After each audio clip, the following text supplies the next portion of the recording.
Hello, everyone. Welcome to Dreaming English. And today I'm going to talk about unemployment. It was a request from one of our viewers during the last live.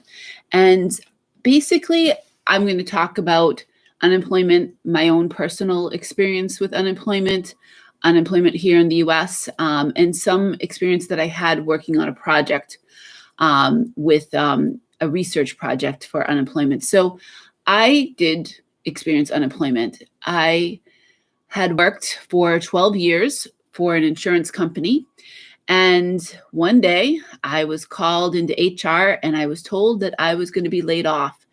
And that was really, really a shock to me.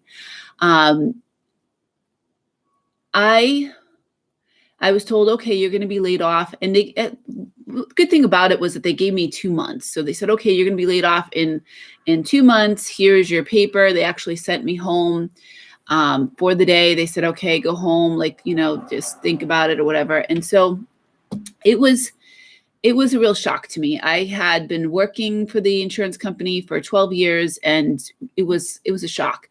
It was during the time, I think it was like 2012.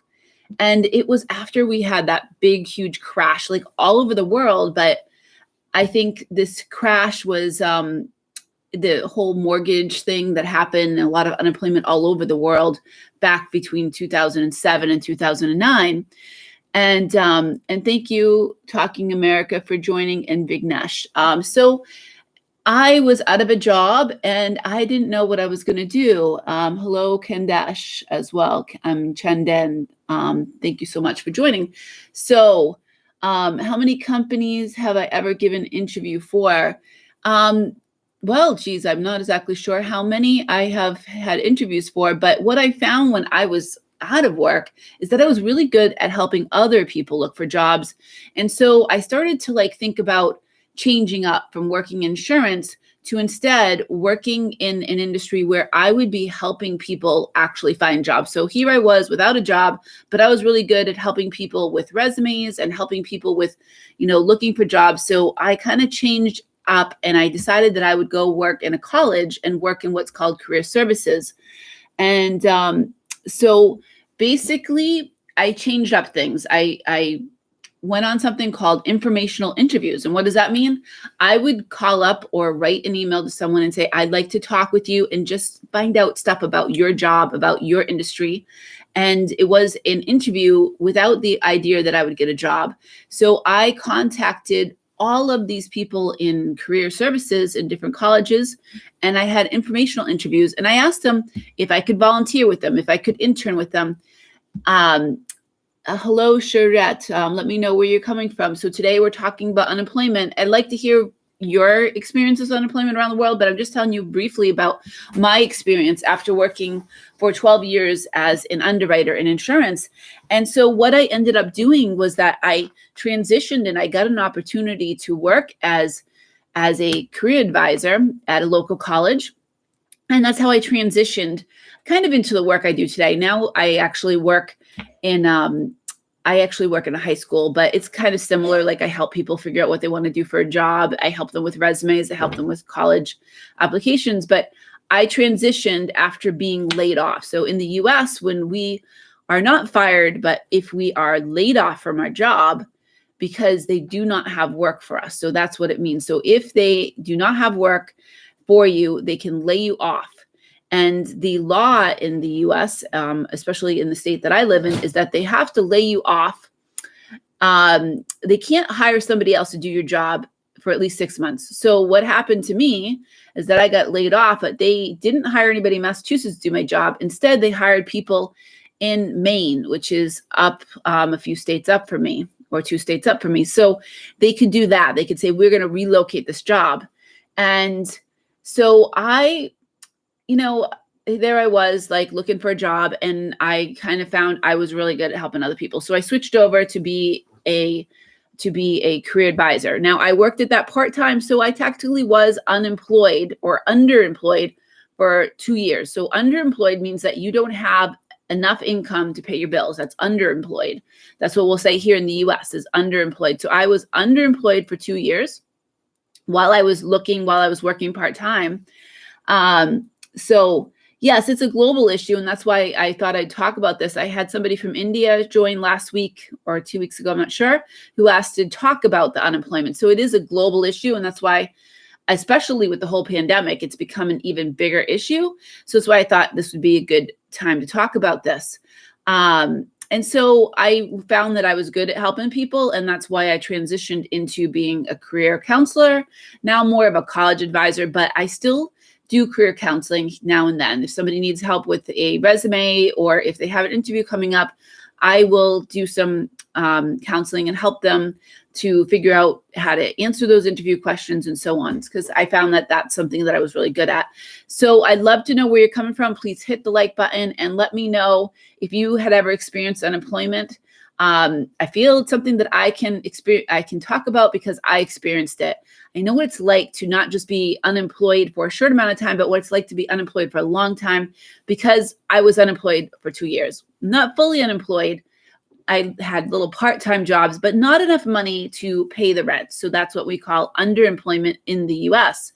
And so I worked part-time as this career advisor while I looked around for full-time work as a career advisor. And I found a job after 2 years as a career advisor working with young parents. And what does that mean? I was working with parents that were they were in their teens. They were anywhere from 14 years old to 21 years old. And I was helping them with their resumes. I was helping them look for jobs. I was helping them with the whole, career process. And I did that for a couple of years. And then I switched over again, working for another college, and then moved over to the high school I work at now. Today's topic, thank you for joining. Umar, thank you. Let me know where you're coming from. Today's topic is talking about unemployment because it is a global issue, and because I think it's a really big issue right now, currently with the pandemic that we're in, and because I have experienced it. So I know what it's like to be unemployed. I know what it's like to be looking for a job. I figured this would be a good topic. So please let me know questions that you have. Please let me know if you had experience with unemployment. If you have questions on interviewing, on things like that as well, you can let me know. I've gone on many interviews. I have prepared for interviews. One thing that I will tell you that I think is the best thing to prepare for an interview is there's a professor from Harvard. Her name is Amy Cuddy, and she's got a TED Talk.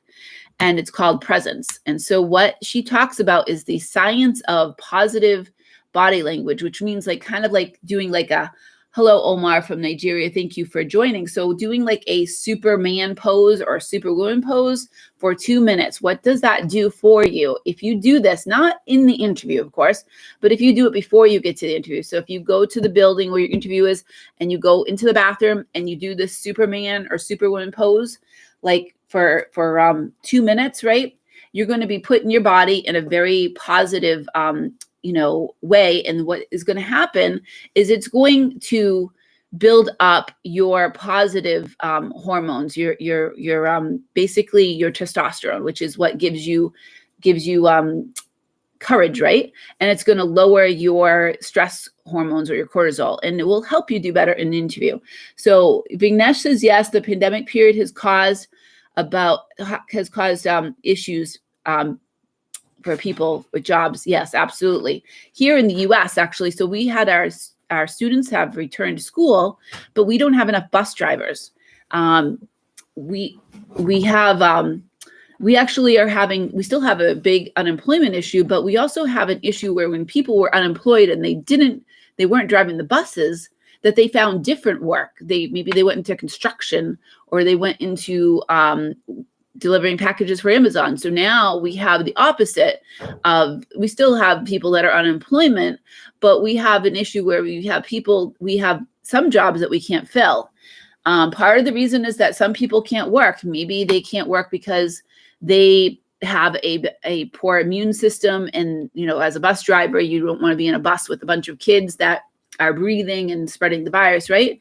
Or maybe they have young kids at home and they can't have childcare for that. So, and in addition, working as a bus driver doesn't provide enough money. So that's, again, that underemployment. Even though working as a bus driver would be full-time, it's not going to provide that person with enough money to pay their bills. So it's kind of like this underemployment. And, you know, I think with the whole thing with unemployment, we have unemployment for many different reasons. Vignesh says, actually, everyone has been in this pandemic situation. Some people have been fired out of companies. Yeah, like some people have been fired, or in the US, we would call it laid off. Like basically, if companies had to close because they weren't allowed to be open, in the US, we call it being laid off, because being fired means like, okay, you did something wrong and we're firing you. But if you are being let go because there's not work, or you're being let go because the company has to close because they can't be open, here in the US, we call that being laid off. So we have the word fired, meaning that you did something really wrong. You broke a policy. Maybe you came in too many times late or something like that, and you're fired. And so in the US, the person being fired, that is being let go from a job for something they did, they wouldn't be able to collect unemployment. But if they were laid off, then they could collect unemployment. So if you're new here, please hit the bell and please let me know where you're coming from. We're talking about unemployment. We're talking about how this pandemic has really, you know, caused a bunch of unemployment in around the world. That's a global issue. And we're also talking about if you had any experiences in your life with unemployment. As I said, back in 2012, I actually was told from my job that I had for 12 years that I was being let go. So that was a really difficult thing for me. And I had what was called underemployment because of the fact that even though I did find a job, I looked around and I found a job, it was not enough to pay the bills. So the topic, like I said, is unemployment. How are things affecting you right now with this pandemic? Have you experienced unemployment in the past? I can tell you, let's see, Vignesh says, actually, I know one thing. Let me just see. Let me cancel this. People get fired for something they did, something on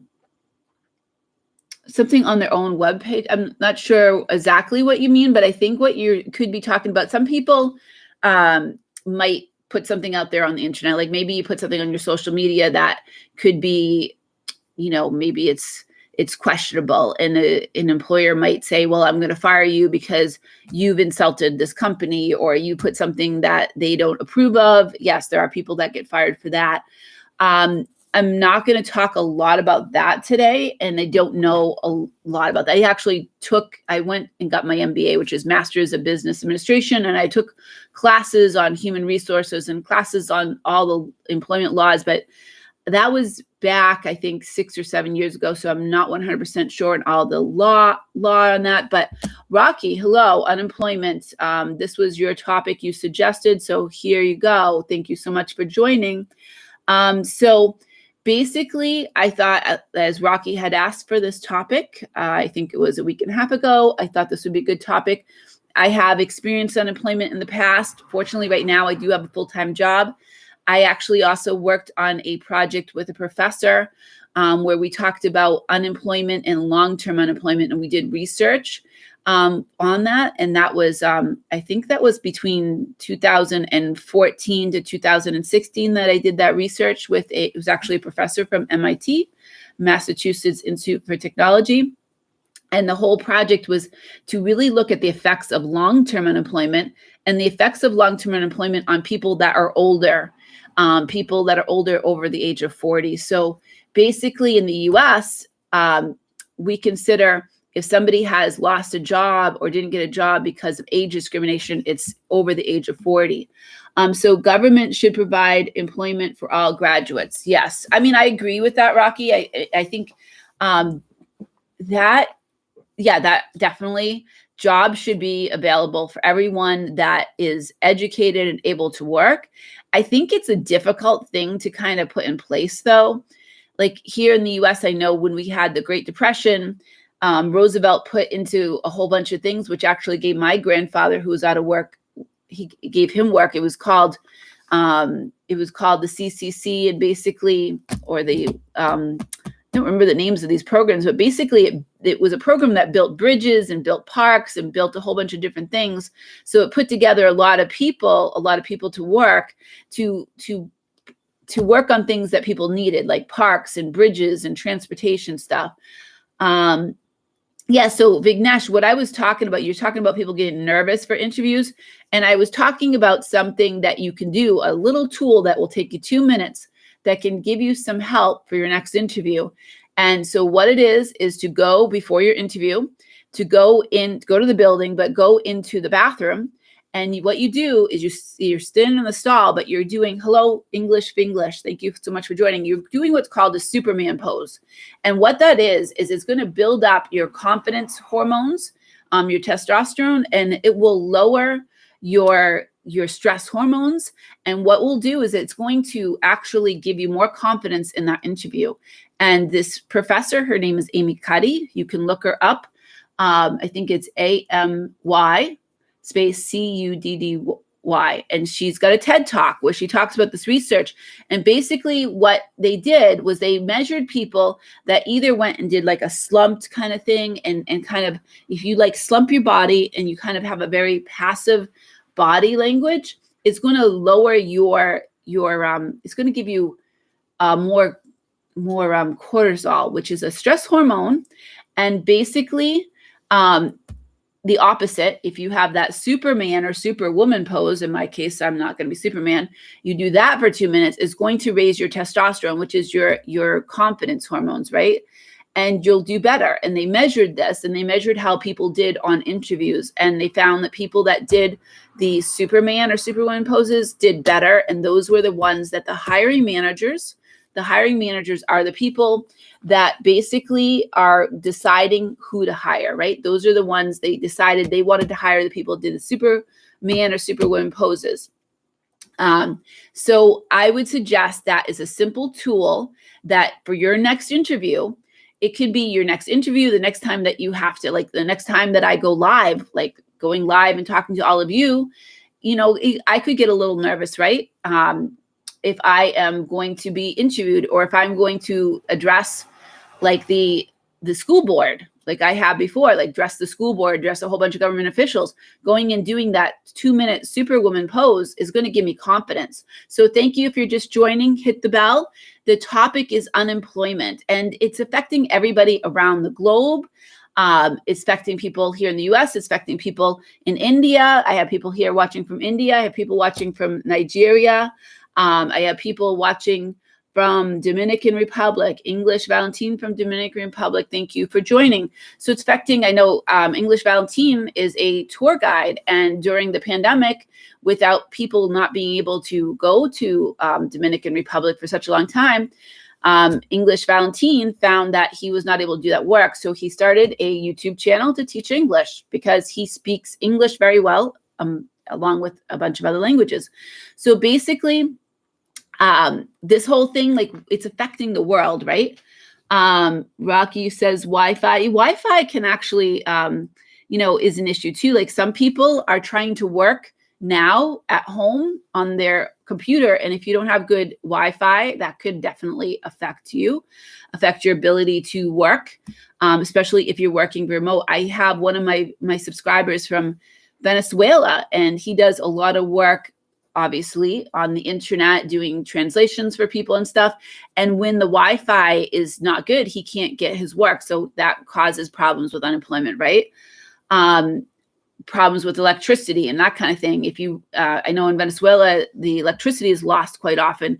So without Wi-Fi, without electricity, that can definitely affect unemployment. And of course, this whole pandemic.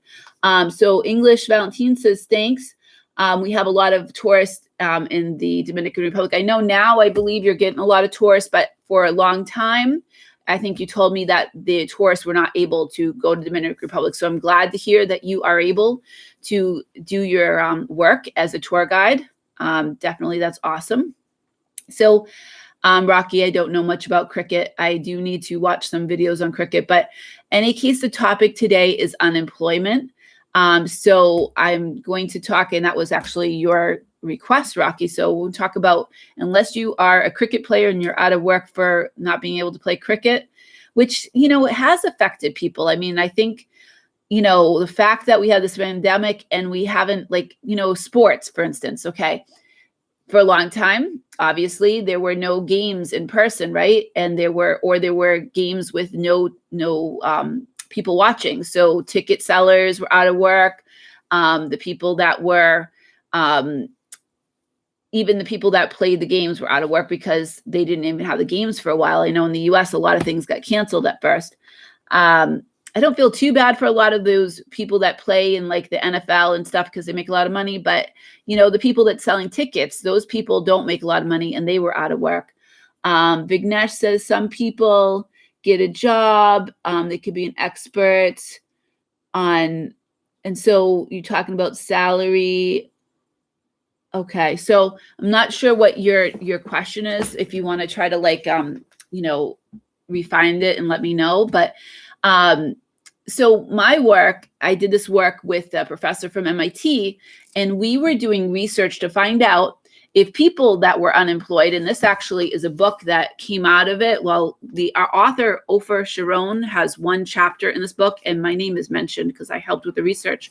So basically, the idea was to see if people that were long-term unemployed, more than 6 months is what we consider long-term unemployed, if we had two sets of people that would get a counselor like me to work with them one-on-one or in groups, and then you have your people, your group that didn't have the counselor. And we were going to look at what were the results of the people that actually got the counselor, the career counselor to work with them, and the results of the people that didn't get that career counselor. And so again, you need to give people an incentive to do this. So we would pay them. I don't remember exactly what we paid them, but in order to be part of it, they made, whether it was like $10 a week or whatever it was, they were able to get something out of it. So the people that were not getting the counseling, and they would also be the people that didn't get the counseling could be in a wait list to get counseling.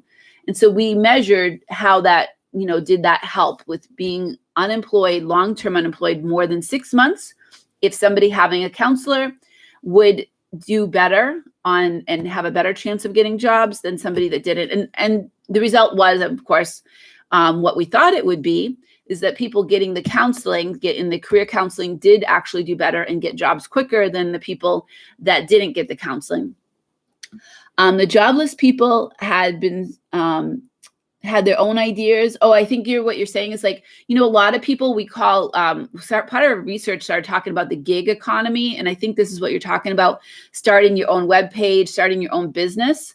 And so we had people that were the gig economy of people that were, they could have been people that had been working in different businesses and working in different insurance companies and whatnot. And now they were driving Ubers, or maybe they were starting their own companies. And so that was a big thing that was happening. And then, Rocky's saying that he's talking about employers are underqualified. So we also had an issue with people that were very qualified, but that were being ruled out for jobs because maybe they had a doctorate and an MBA. And now people looking at the resume said, oh, you know what? If I hire you, I got to pay more money. So I'm going to hire somebody that doesn't have the doctorate and doesn't have the MBA. And the person that has that doesn't want to take that off their resume because they worked really hard to get that.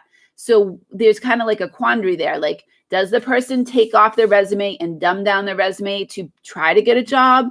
Or do they leave it there and just try to go for the jobs? And that was a really hard thing to kind of tell people, maybe you should take off these degrees.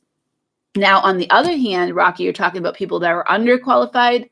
Now, that does happen with, I think, the ease of applying for jobs with the internet. You could just apply with your pajamas on, right? From your living room or wherever you are on the internet, you could apply for things that you're not qualified for. So I believe that hiring managers, instead of the old-fashioned way where you'd have to like actually go and fill out something or maybe mail your resume, instead with being able to get those resumes and applications from the internet, instead of getting maybe like 10 applications for a job normally, instead they're getting hundreds, if not thousands of applications.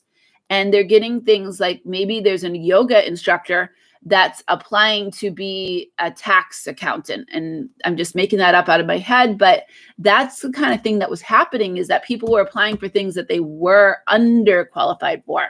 So there'd be the underqualified, like somebody that's a yoga instructor is underqualified. They can't be a tax accountant. Or somebody that, okay, Rocky, you say that you do not have, so you're saying you don't have a bachelor's degree. There's a lot of people that maybe you need a bachelor's degree to apply for this job, but people are putting in their application for that job or that requires a bachelor's degree and they don't have it. So there's the whole thing of people being underqualified and people being overqualified. And one thing that was developed by software was this whole matching of basically having these applications that would take your resume and take all your application and look for keywords that were in the job description. And if there was a big match, you were going to get that interview, right? Vignesh says some companies advertisement for a vacancy for available. So, okay. So yeah, there's like also companies will have, maybe they'll put a advertisement for a vacancy that's available, but because by law, they have to put that advertisement out, but maybe they already know that they're going to hire this person, Joe Schmo. I'm going to make up a name, but they have to advertise that job and they have to interview people, but they have no intention to interview the people that they are interviewing, right? Because they already know that they want to hire Joe Schmo to be the person for that job. So yes, that can actually happen. Companies sometimes might put advertisements for jobs that are not even available as well.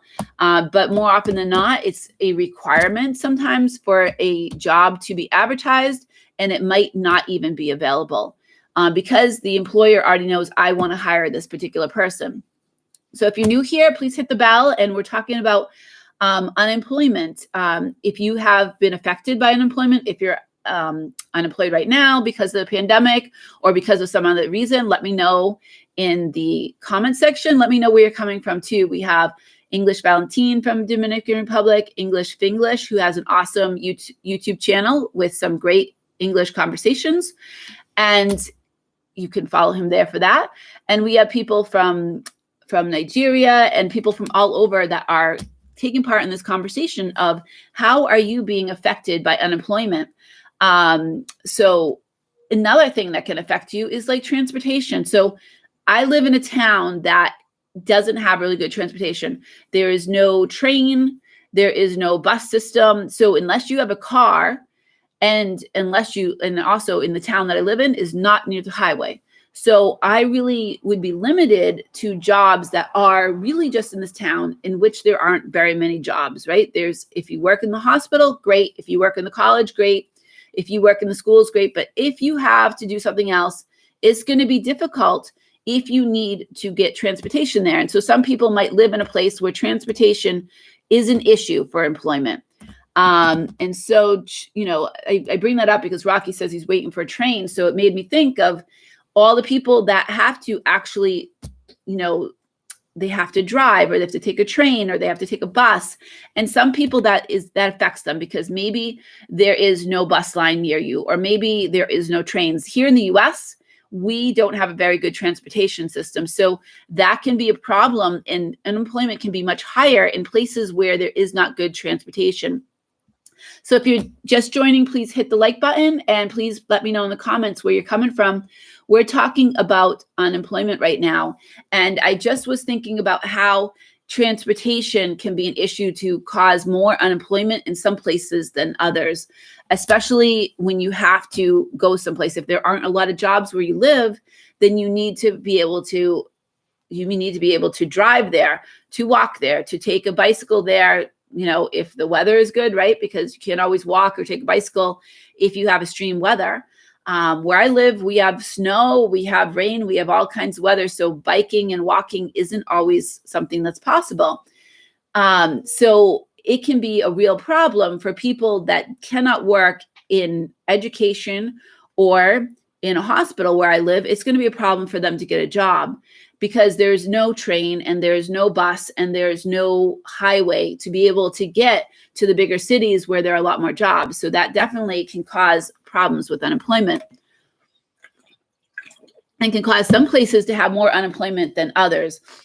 And so my experience, like I said, I had been working for 12 years. And I think the reason that I was let go, a team of 5 people, we had actually 500 people that worked in Massachusetts, and we had 2,000 people that worked in Maine. That's another state. So what they said was that they want to send those 5 jobs to Maine. Okay. So they were really getting rid of us because they could hire people fresh out of college and pay them less money because they would be younger, right? So that was really why they were getting rid of us, I think, to save money. So already at a fairly young age, I was facing age discrimination. Talking America says, ironically, I should get back to work. So thank you so much for joining Talking America. Talking America has a great YouTube channel to learn English as well. And thank you so much for joining. I'm actually taking time out of my work day to talk to you about unemployment, ironically, as well. So when I was working as an underwriter, we had 5 people, and for all of our 5 people, we had over 100 years of experience. Not myself, but I had one employee, he was working for the company for almost 30 years, another one 15, and so on. And altogether, we were over 100 years of experience. But they basically said, we want to move those jobs to Maine. And the way I think it was definitely age discrimination is that one of my coworkers was able and willing to move to Maine. And they said, sorry, we already gave that job to someone else.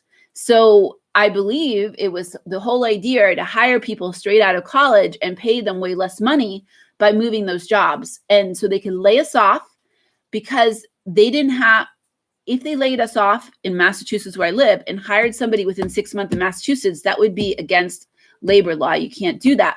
But they can lay us off and hire people in another state. So I really do believe that they were getting rid of us because they didn't want to pay us as much. We had experience, and I guess it would be almost like that overqualified or overexperienced because we were older. They would have to pay us more money and they could save money. So I definitely think it was a money saving thing. They would never tell us that, of course, because it's illegal to do that. So the topic today, and it's a topic per Rocky, is the topic of unemployment. And I was talking a bit about my own experience of unemployment. I want to know any of your experience, if you've been unemployed before, if you are employed now, where you're coming from. When I was unemployed, I actually started a group. So we would meet at the library, and we called it a job seeking group. And we would meet like every Thursday at 10 a.m. and we got a room at the library, and we would go around and we would talk about what we were doing. If we had interviews, if we made some phone calls, what we were doing. It was kind of like a buddy group or a support group for people unemployed. And I really think that helped me because my own family didn't understand. I think unless you were actually experienced unemployment, other people don't really understand it. So Rocky says, did you work in your school days? Yes, I've actually worked since I was 14 years old. I worked in restaurants. I worked in stores. I worked in banks. I was a security guard in a warehouse. I worked as a personal assistant for someone that needed some extra help. So I had all kinds of jobs all the way since the time I was 14. My first job was actually what was called bussing tables. And what does that mean? Well, it's not like driving a bus, but what does it mean is to, after people leave, after they're eating and they messed up the whole table in a restaurant, I go and I clean it up and I take all the dirty dishes and I clean up that table and I reset it with some clean placemat and some clean silverware and stuff and get it ready for the next group of people coming. And I would get paid by the employer. And I also got paid tips from the waitresses who wanted their tables cleaned quicker so they could have more people come and they would make more tips. So that was my first job. I've actually been working since I was 14 and I hardly ever been without a job. However, I did experience unemployment for 2 years because I was what was called underemployed. During that time when I got laid off from the insurance company, I was underemployed for 2 years. I had some part-time work working for an insurance company doing different work for a little bit of time, and then working for a college doing career advising to students. So Rocky says that online apps, most of them are fake. Yes, there are some apps, and I would be very, very careful with apps. When I was in the job search, I liked websites called Indeed, and there was another one, but I think Indeed is the one that is probably the most relevant now, the most, I would probably suggest that one to job seekers if they're looking for a job.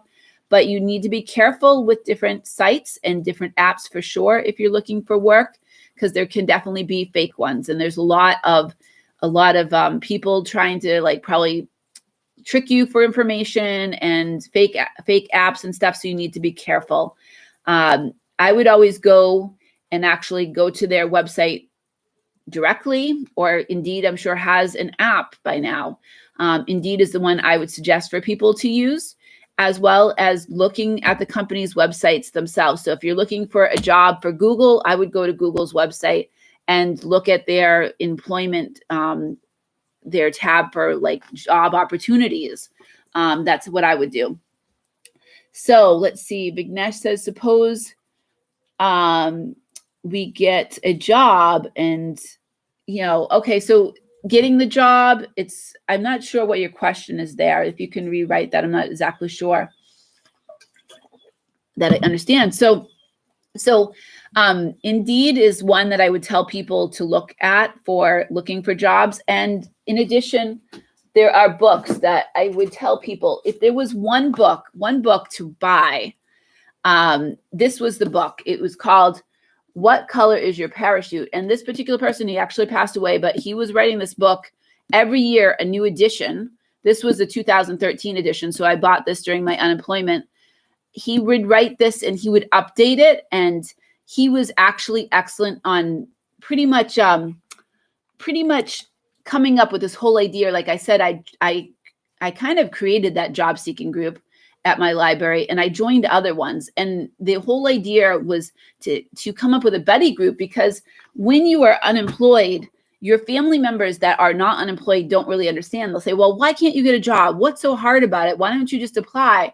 And they don't understand what it's like when you put in application after application and go on interview after interview, and you don't get a call, and first weeks go by. Like I said, I was told 2 months. I was said, you're going to be laid off in 2 months. And I had a chance to start looking for jobs and nothing. And then I was unemployed, and I was unemployed for a week, and then 2 weeks. And then it was like 2 months, and then it was 3 months. And before you know it, it was 6 months long. And my family members and my friends were like, why can't you get a job? What's so hard about it? Like, just put in applications. They didn't understand what it was like to actually go through that. Like I was probably applying for, I don't know, during unemployment, when you collected unemployment, you were supposed to apply for like 3 to 6 jobs a week. And I was doing that. I had a log that I would put all the different jobs that I was applying for. And basically, I would have interviews, but sometimes I never heard back. I never got an email. I never got a phone call. I would just put in these applications and not hear back. Or maybe I had an interview and then I didn't hear back. And so I feel like people that have never been unemployed for a significant amount of time don't really understand what it's like. So thank you. I'm not sure how to say your name because it looks like it's maybe like Cyrillic letters. So let me know where you're from. The topic right now is unemployment. And if you can hit the bell, what I'm doing is talking about unemployment, how like the pandemic is affecting people, or how, if you had experiences with unemployment in the past, if you could let me know, and let me know where you're coming from, because basically, I really want this to be an interactive conversation. I'd like to know if you've had experiences with unemployment, how has that felt? How long have you? Like I've been telling everyone, I had unemployment for 2 years.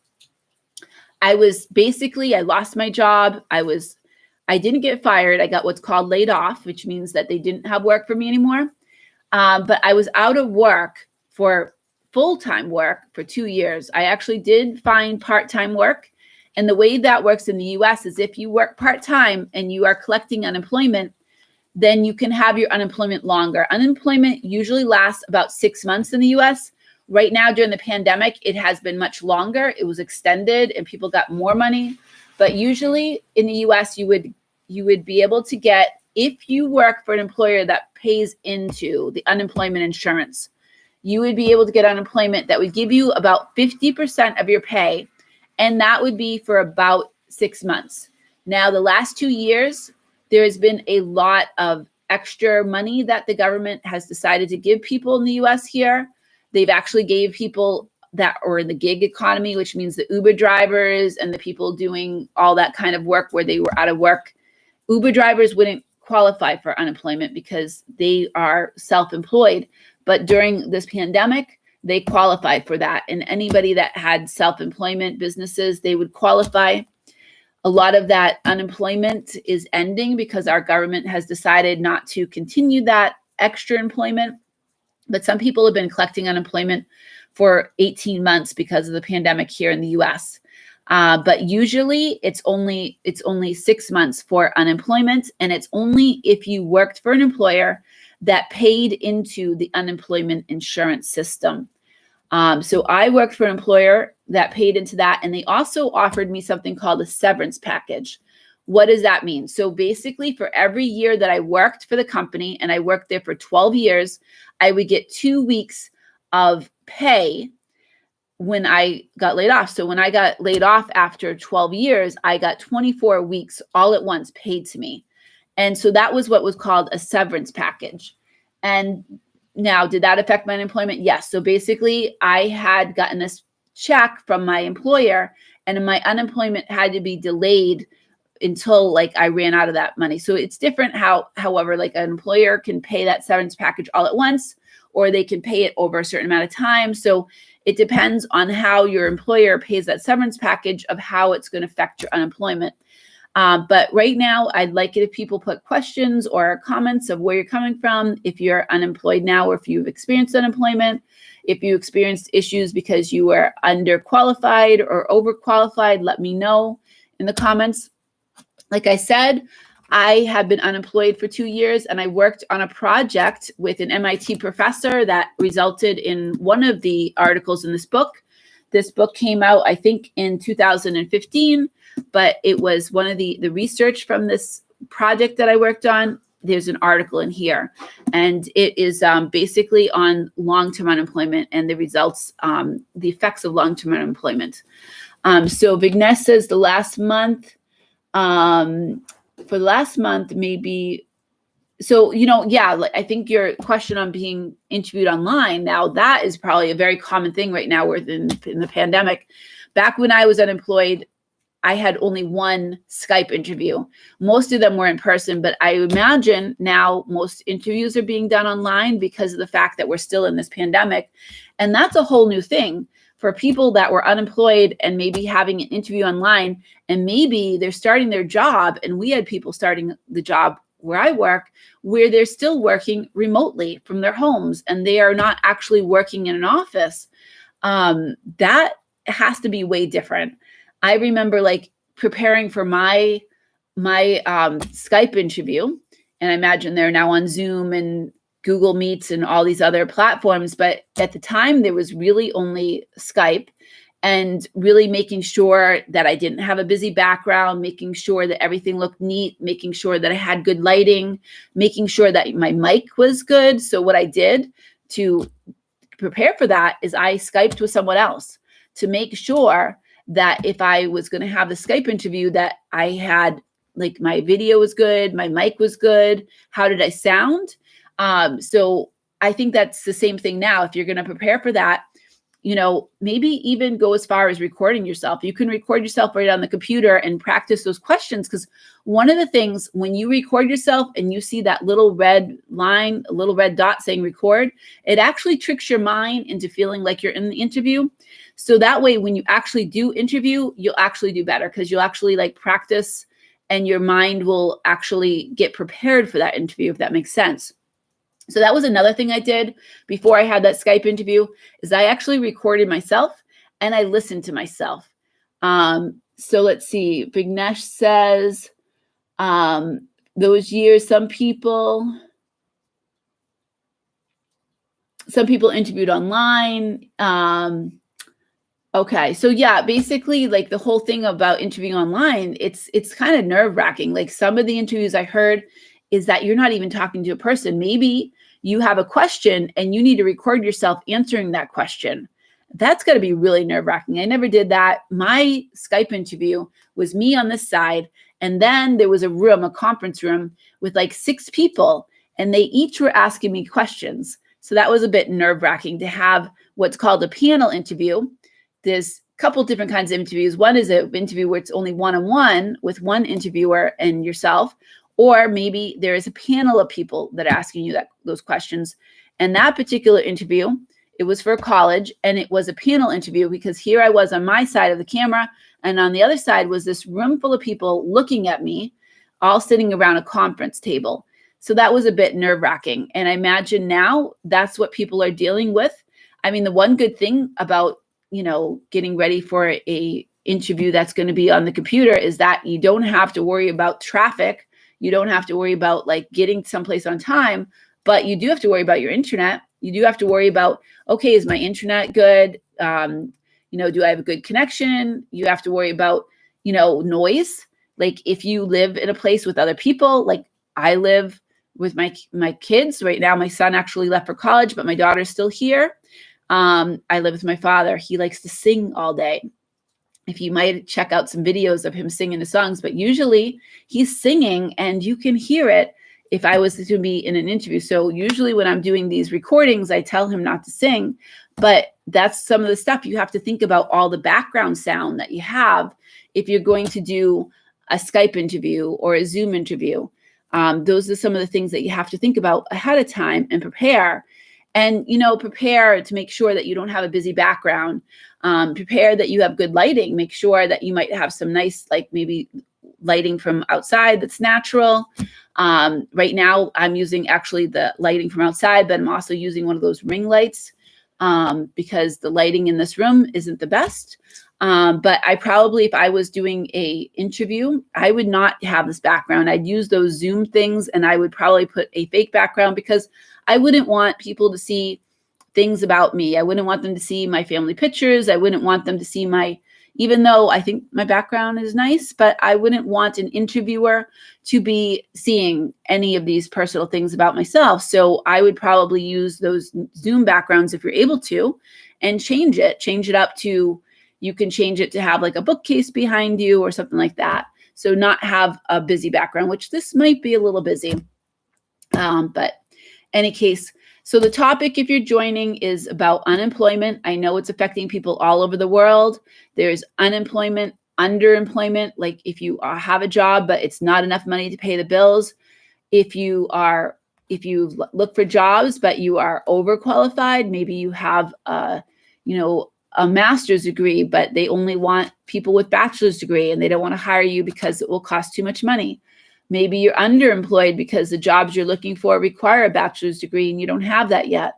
One of the things that I would tell my students, if they were close to having their bachelor's degree, that they would put their education at top, and they would put that they were working on that bachelor's degree. And if they were going to get the bachelor's degree in May of 2022, then I would put expected date of completion. So that way that employer, if you're applying for a job that needs a bachelor's degree, the employer can see, oh, you don't have it yet, but you're soon going to have it.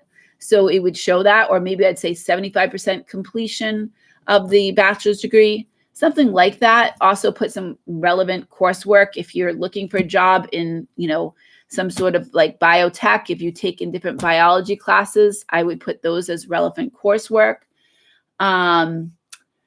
What do you think about online jobs? Now, a lot of people I've talked to have online jobs. I was talking about one of my subscribers in Venezuela, who that's the only work that he has. He gets online jobs, some translation work. I think that can work for people. I've never done a job that's completely online myself. My job right now is a mix of going into the office and a mix of being at home. So it's somewhat online, but 100% online, that works for some people. And sometimes it's the only thing that is possible. Like I said, my viewer in Venezuela, that's the only kind of work that's possible for Gustavo because it's not possible for him to make enough money working in person in Venezuela. So working online, online jobs definitely is a good option for some people. I do actually myself like to go in, like right now I'm going in 3 days a week to the high school, and I do like to be around my coworkers because it's nice to be around other people and be able to work with people. But I think working from home sometimes can be nice. Like right now, let's see, I have my lovely cat that's been sitting, actually taking a nap. So he's probably not too happy. I just woke him up, but I mean, I wouldn't have him at the high school, so I can just, have my cat. And if it's a stressful day, I can pet the cat. But obviously, if I'm at the high school, I don't have my cat there, right? I can also maybe go do a quick errand during the day because I'm at home, or maybe I can throw a load of laundry in between working with a student. So I think working from online, can be a good option for people. And now that's definitely a possibility. When I first got out of college, the internet was just really starting up, and that would not have been a possibility.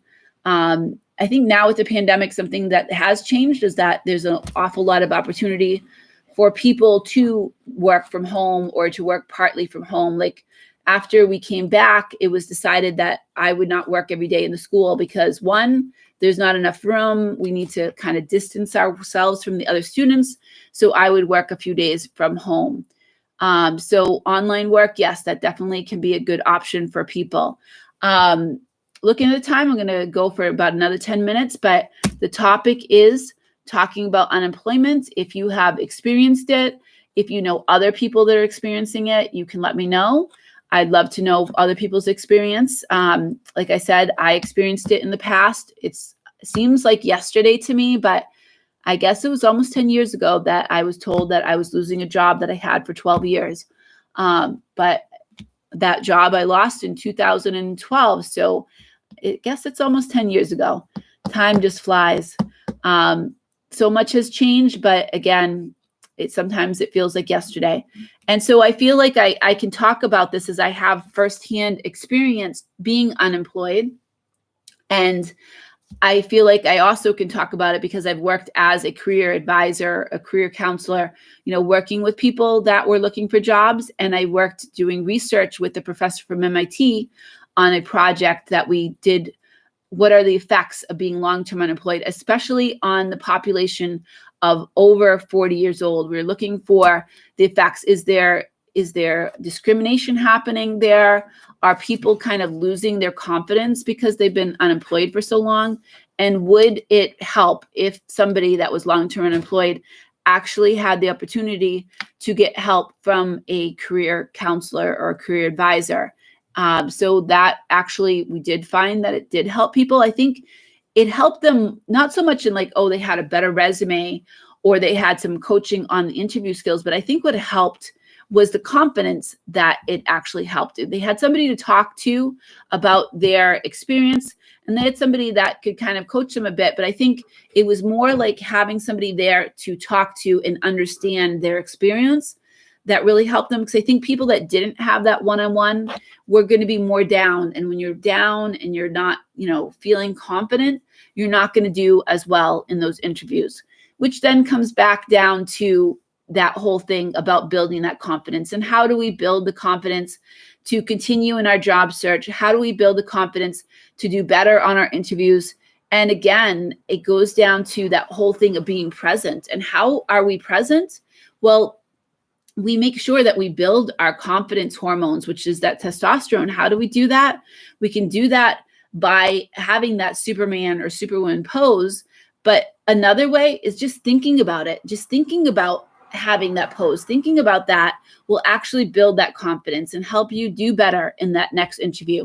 So if you leave and you watch and you're with me for this hour long and you take nothing away, but that for your next interview, if you want to do better and you want to have more confidence in your interview, that you go and you drive or you walk to that building where your interview is and you go into the bathrooms and you go into the stall and you do your Superman or your Superwoman pose for 2 minutes. 2 minutes, that's 120 seconds. That is going to build your confidence. It's going to make you do better on your interview questions. You're going to have more confidence. So that would be the one thing you take away from everything that I said. That would be it. Then other things that you might take away is how we talk about unemployment in the US. We have being laid off when you're not fired, but you're let go because they don't have work for you. You could be fired because you did something that was against policy. You don't get unemployment, which would be money paid by the government if you were fired. The gig economy is when you're working for yourself, or maybe you are working, driving an Uber. So that's the gig economy. What else? Being underemployed, meaning that you are not making enough money to pay all your bills. Being underqualified, meaning you don't have the bachelor's degree and the job requires a bachelor's degree, or you don't have the particular license that's required. Or being overqualified, meaning that you have too many years of experience, or you have too many degrees and they don't want to hire you because they don't want to pay the money. So those are some words and some ways that we talk about unemployment here. And so if you want to take away how to talk about unemployment, those are some things that we use in the US. I think they say different words. They might use some different words in the UK or Australia, but here in the US, that's how we talk about unemployment. A career would be something like a job that you have for a long, long time. So if you have questions, like we're talking about unemployment, if you want to put them inside of the chat, that would be awesome. If you can hit the bell, that would be awesome as well. As I said, I had experienced unemployment for 2 years. I was underemployed. I had part-time work, meaning it wasn't more than part-time work is usually meaning like less than 20 hours a week or less than 30 hours a week here in the US. And full-time work is usually meaning over 30 hours a week. Currently, I work 35 hours a week, but when I worked at that insurance job, I worked 40 hours a week. Overtime would be over 40 hours a week here in the US. So some different things of how to talk about employment. We have interviews, panel interviews. We have more than one person. Maybe you have a whole bunch of people asking you questions. Skype interviews, online interviews. So let me know. Weekly, how many days so how many days for an interview? I think I'm not exactly sure what you're asking, but I kept track during my unemployment of all my interviews and what were the results of them. And I don't know exactly off the top of my head how many interviews I had, but I believe that during that 2 years, I probably had a dozen or maybe 20 interviews in total. Some of them were phone interviews. And so what is that? They're just screening you and they're going to talk to you on the phone and they're going to ask you some questions and they're going to do that before you actually come in because it's quicker for them to do a phone interview and kind of like decide whether or not they want to take the time for you to actually come in person. So that was a new thing for me when I was looking for that job back in 2012 and I was unemployed, because before that, I didn't have phone interviews. I only had in-person interviews. So the whole idea of setting up a phone interview and talking to somebody over the phone, that was like a totally new thing for me. Skype interviewing or online Zoom interviewing, that was totally new as well. So basically, yeah, so I think like my first going out of college, it was sending things in the mail, sending out resumes in the mail, applying. There was the internet, but it was a lot of sending out things in the mail, printing things, going to places and filling out paper applications. But that's not happening as much. Now you can apply from your phone. You can apply, sometimes there's a QR code. And so what is that? Like this QR code here, you take your phone and you scan that QR code and it will bring you right to their application. You go to their website, maybe it's Google, you go to the website and you look under job opportunities. We should work hard for jobs. Yeah. So basically, once you get the job, like you want to prove yourself, you're in a probation period. Here in the US, usually the first 6 months is probation, 3 to 6 months, where they're looking for, can you do this job? And so if you don't do a really good job, they can let you go. So when you get the job, you want to prove yourself, but then you want to continue to do well after that, but especially the first 3 to 6 months is the most critical to kind of prove yourself on the job, and what we call the probation period. It will usually be in your employee handbook telling you that, and they should tell you, the HR people should tell you that you are in this probation period for the first 3 to 6 months. But basically, it's an unwritten rule here in the US as well. And we have what's called at-will employment. And almost all jobs are at-will, where they can get rid of you for any reason at any time. They don't have to have any particular reason to get rid of you. So we're at-will employment. That's what that means. I did study all this years back in 2015. I got what's called an MBA, a Master's of Business Master's of Business Administration. And I studied HR law. I studied all kinds of employment law, but that's years ago, so I forgot some of it. But being mindful of the time, if anybody has 1 or 2 more questions, but otherwise I'm going to end this. And if anybody has suggestions for our next topic, let me know in the chat, because I'd love to have suggestions. I know Rocky gave the suggestion of unemployment, and I think that was really good timing with the fact that we're still in this pandemic and it's affecting so many people. But if you want to put suggestions, I do take them into consideration, and we'll do another live or another video based on suggestions. So that being said, I do need to get back to work myself. And thank you, everyone. As I see no more questions and no more comments in the chat, I'm going to say goodbye for now. Stay safe and see you next time.